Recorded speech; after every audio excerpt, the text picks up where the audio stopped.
મંગલ આગમન.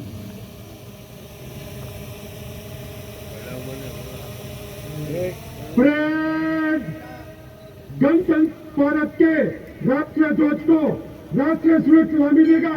सलामी sir.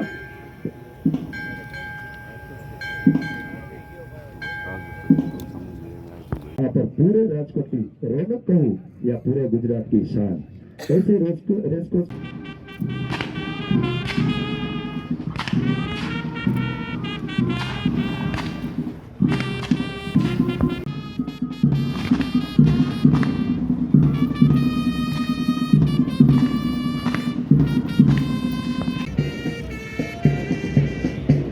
Parade આપણી વચ્ચેથી પસાર થવા જઈ રહી છે ત્યારે નંબર 1 પ્લાટૂન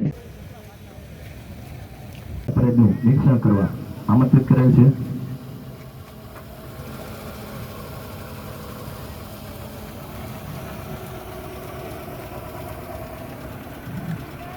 રાજકોટ શહેર પોલીસ કમિશનર શાંતિ રહે એવા હેતુથી સતત આપણી વચ્ચે કાર્યશીલ રહેતા રાજકોટ શહેરના અધિકારીના platoon commander police inspector Shri DM હિરપરાણાઓના નેતૃત્વમાં ભારતીય તિરંગાને સલામી આપતા મંચ પાસે माता की वंदे वंदे.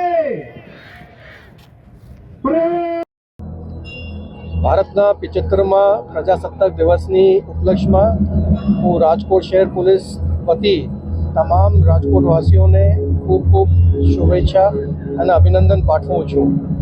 હું આજે પોલીસ હેડક્વાર્ટર ખાતે ત્યાં પ્રજાસત્તાક દિવસની ઉજવણી થઈ રહી છે, જેના અંદર ગાર્ગી સ્કૂલ, નચિકેતા સ્કૂલ, મોદી સ્કૂલના બાળકો દ્વારા પ્રસ્તુતિ કરવામાં આવી છે.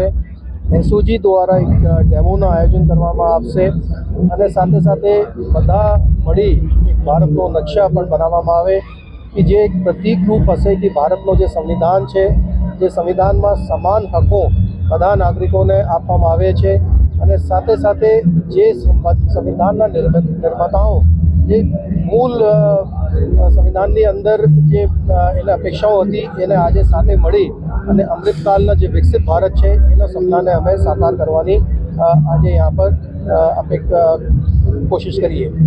સર, ખાસ કરીને રામ રાજ્યની સ્થાપનાની વાત કરી છે, રામ પ્રતિષ્ઠા થઈ છે. આપણા માટે ખૂબ ગર્વની વાત છે કે લગભગ 500 વર્ષના જે એક લંબા અંતરકાલ બાદ ભગવાન રામની અયોધ્યામાં પુનઃ પધરામણી થઈ છે અને સંવિધાનના અંદર પણ જે આપણે જોઈએ તો પ્રથમ પાના ઉપર રામની છબી, જે રામ રાજ્યનો એક પ્રતીક છે, એના ઉલ્લેખ મેં મારી સ્પીચમાં કરવામાં આવેલું અને એના જે એક અપેક્ષા હતી કે રામ રાજ્યની સ્થાપના થઈ એને અને જે સંવિધાન કે અંદર જે બાબતોનો ઉલ્લેખ છે એને હવે આપણે પૂર્ણ કરીએ એવી મારી અપેક્ષા છે.